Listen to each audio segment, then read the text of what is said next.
Le G7 menace de durcir les sanctions contre Moscou dans le conflit ukrainien.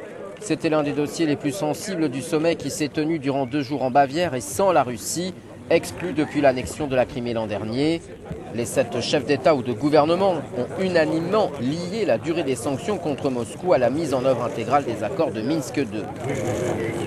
Un rappel très ferme de Barack Obama, le président américain. Comme nous l'avons vu à nouveau ces derniers jours, les forces russes continuent à opérer dans l'est de l'Ukraine et à violer sa souveraineté et son intégrité territoriale. Le G7 est prêt, c'est clair, à imposer si nécessaire des sanctions supplémentaires à la Russie. Une ligne également défendue par la chancelière allemande Angela Merkel. Nous avons tous convenu que la levée des sanctions était liée à la mise en œuvre des accords de Minsk. Et nous sommes prêts si nécessaire, mais nous ne souhaitons pas à renforcer ces sanctions.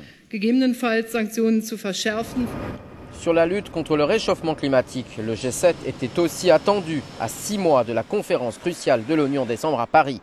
Angela Merkel a souligné que le G7 s'était engagé sur l'objectif de limiter à 2 degrés la hausse de la température sur la planète.